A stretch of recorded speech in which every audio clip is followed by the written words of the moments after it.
É preciso avançar no fim da escala 6x1. Imagine o seguinte cenário. É uma manhã comum de segunda-feira. Você sai de casa para trabalhar, mas a padaria onde você compra pão há 10 anos tem uma placa: passa-se o ponto na porta. O mercadinho da sua rua está com as grades abaixadas. A farmácia do seu bairro encerrou o turno da noite. O restaurante que você frequenta demitiu metade dos garçons. Isso não é o roteiro de uma pandemia, não é uma crise financeira global. É o resultado matemático e previsível de uma única canetada política. Nesse exato momento, uma narrativa sedutora domina a internet e os corredores de Brasília. O fim da escala 6x1. A promessa é um paraíso. Menos dias de trabalho, mais dias de descanso e, o mais importante, sem nenhuma redução no seu salário. Uma vitória histórica para a classe trabalhadora, dizem eles. Mas existe um detalhe sombrio que os políticos esqueceram de contar. O dinheiro não nasce do nada. Para uma mega corporação de tecnologia, absorver um aumento de custo trabalhista é um mero arredondamento na planilha. Mas para o dono do supermercado do seu bairro, para o lojista do shopping, para o pequeno empresário que sustenta 80% dos empregos no Brasil, essa lei é uma sentença de morte. Reduzir a jornada mantendo um salário significa, na prática, um aumento imediato de quase 20% no custo de cada funcionário. Se a margem de lucro do comércio do Brasil já agoniza na casa dos 5 a 8%, a conta é simples: a corda vai arrebentar e ela nunca arrebenta no pescoço do político. Você está sendo guiado para um colapso econômico, sorrindo e batendo palmas. A armadilha foi armada. E a pergunta que ninguém na grande mídia tem coragem de fazer hoje é: quem realmente lucra quando o comércio local é forçado a declarar falência? Para entender o tamanho da bomba relógio, precisamos olhar para a espinha dorsal da economia. O comércio não é apenas um lugar onde você compra coisas. O comércio é o maior motor de mobilidade social da história moderna. É ele que absorve o jovem no primeiro emprego. É ele que dá sustento para a mãe de família que não tem um diploma universitário. No Brasil, o setor de comércio e serviços corresponde por mais de 70% do produto interno bruto e emprega dezenas de milhões de pessoas. A escala de 6 dias de trabalho para 1 de descanso não foi criada por sadismo. Ela nasceu de uma necessidade física da sociedade. As pessoas compram comida no sábado, as pessoas vão à farmácia no domingo. A roda da sobrevivência humana não para o fim de semana. Durante décadas, esse sistema funcionou como motor de combustão. Era barulhento e exigia esforço, mas mantinha o veículo em movimento. O problema é que o brasileiro vive uma ilusão perigosa sobre como o dinheiro funciona. Existe uma crença popular de que todo dono de negócio é um magnata nadando em cofres de moedas de ouro. A realidade é brutalmente diferente. O pequeno e médio empresário brasileiro é um sobrevivente que joga um jogo com as regras contra ele. Ele já paga um dos sistemas tributários mais complexos e caros do planeta. Para cada um salário mínimo que ele paga ao funcionário na carteira de trabalho, ele paga praticamente outro salário inteiro em impostos, encargos, fundos de garantia e provisões legais. O custo real de um funcionário no Brasil já chega a bater mais de 100% do valor do salário. A margem de lucro no varejo de rua e nos pequenos supermercados varia entre 3% e 8%. É uma linha extremamente fina entre o lucro e o abismo. Qualquer choque nos custos operacionais não significa apenas ganhar menos dinheiro. Significa não ter dinheiro para pagar o fornecedor. Significa fechar as portas. Quando a ideia do fim da escala 6x1 ganha força, ela se apoia em uma ignorância matemática coletiva. A ideia de que você pode trabalhar menos, produzir menos horas, manter o mesmo salário e que magicamente os preços no supermercado continuarão os mesmos e o seu emprego estará garantido. Isso é a ilusão da estabilidade. É acreditar que a gravidade vai parar de funcionar só porque você assinou um papel dizendo que ela não existe mais. Estabelecer o fim da escala sem alterar a carga tributária do país é preparar o terreno para um massacre corporativo. Em toda grande mudança social, você deve ignorar o que as pessoas dizem e observar para onde o dinheiro está indo. Quem são os vilões dessa história? Não são apenas os políticos buscando votos fáceis. Existem forças invisíveis, trilionárias e muito pacientes observando este debate com um sorriso no rosto. Pense comigo. Quem sobrevive se o custo da mão de obra humana dispara 20% do dia para a noite? O mercadinho do seu João não sobrevive. A pequena rede de farmácias regionais não sobrevive. Mas a Amazon sobrevive, o Mercado Livre sobrevive. As gigantes do varejo online e as megas conglomeradas adoram leis trabalhistas pesadas. E o motivo é simples: barreira de entrada. Quando o custo de manter o negócio físico se torna insuportável, a concorrência local é eliminada. E é o cenário perfeito para o monopólio. As grandes corporações já estão substituindo humanos por algoritmos. Eles têm galpões logísticos totalmente automatizados.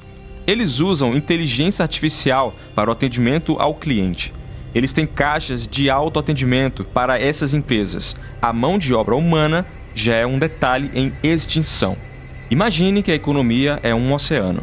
Os pequenos comerciantes são milhares de pequenos barcos de pesca.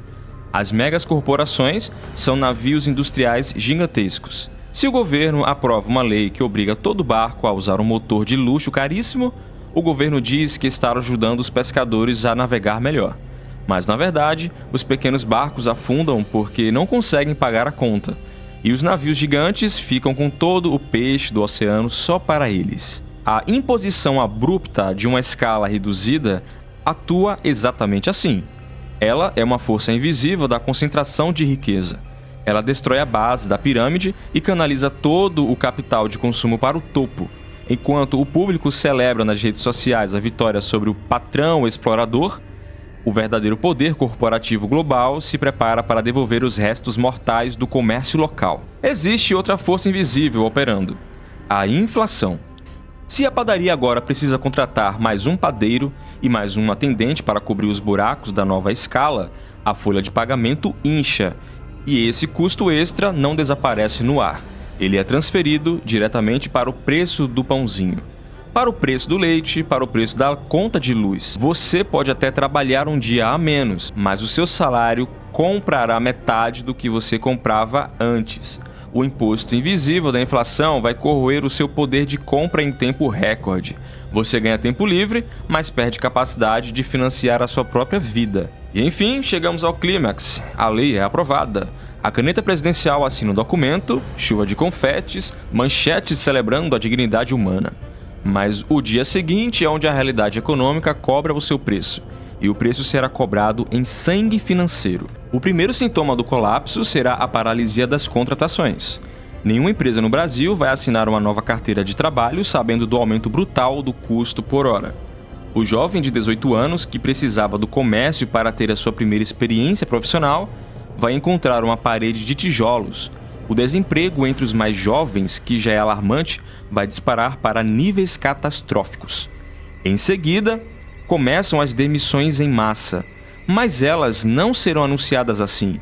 Elas serão silenciadas graduais. Um funcionário sai e não é substituído.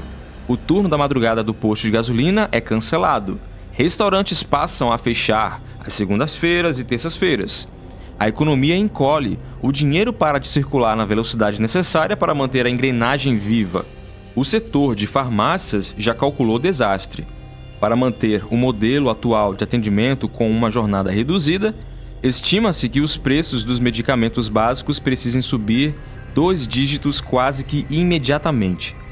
Você terá o seu sábado livre, mas não terá dinheiro para comprar um remédio para a febre do seu filho sem comprometer a sua alimentação. E então, o golpe final: a adoção em massa e forçada da automação. O custo alto do humano acelera a compra de máquina. O que levaria 10 anos para acontecer no Brasil, acontecerá em 2. Redes de fast food vão remover todos os atendentes do balcão, trocando-os por totens de telas sensíveis ao toque. Supermercados vão triplicar as fileiras de autoatendimento e demitir os caixas. O empresário será forçado a investir em tecnologia não por inovação, mas por pura e absoluta necessidade de sobrevivência. A ironia sombria de tudo isso é que a medida desenhada para proteger o trabalhador será exatamente o gatilho que o tornará obsoleto. O trabalhador que ontem reclamava de trabalhar 6 dias por semana, amanhã não terá nenhum dia de trabalho. Ele foi precificado fora do mercado, a armadilha fechou, e quando as elites políticas perceberem o erro crasso de cálculo, será tarde demais. Os negócios falidos não reabrem da noite para o dia. Os empregos perdidos para máquinas nunca mais voltam. E nós estamos discutindo se as pessoas merecem mais descanso. Todo ser humano merece uma vida digna, tempo com a família e saúde mental. Isso é inquestionável. O que estamos expondo aqui é a mecânica brutal da realidade. Decretos políticos não criam riquezas. Leis não alteram a matemática financeira. Quando você tenta forçar um benefício social sem antes criar um ganho de produtividade real para sustentá-lo, você não gera justiça, você gera escassez. A verdade nua e crua é que a pauta do fim da escala 6x1, da forma isolada como está sendo imposta, é um plano de destruição da classe média empreendedora e a maior transferência de riqueza já desenhada na nossa geração, tirando o sustento das ruas dos nossos bairros, entregando de bandeja para os monopólios de tecnologia e para os gigantes do varejo global. É a morte do pequeno negócio travestida de justiça social. A moral da história é que você está por conta própria. E se o seu emprego é facilmente substituível, se a sua função não exige alta especialização, você está na linha de frente deste matadouro. A proteção estatal é uma farsa. A única segurança que existe hoje é a sua capacidade de se tornar indispensável, de entender o jogo macroeconômico e de gerar um valor que nenhuma lei pode tabelar e nenhuma máquina pode replicar. Você precisa proteger a sua fonte de renda das armadilhas que o próprio sistema está criando para te, entre aspas, ajudar. Mas a destruição dos empregos no comércio e a automação forçada são apenas um laboratório de testes da elite, tá? Eles estão observando como você reage quando tiram o seu dinheiro através das regras invisíveis. E o que eles estão preparando para seguir vai muito além do seu emprego. O controle total e absoluto do seu consumo, das suas compras e do que você pode ou não fazer com o seu próprio salário está sendo construído nesse exato momento nos servidores dos bancos centrais. O real digital não é apenas uma nova moeda, é o fim da sua liberdade financeira. Clique no vídeo que está na tela agora para descobrir como o sistema vai rastrear e travar o seu dinheiro antes mesmo de você tentar gastar. Assista agora, antes que seja tarde.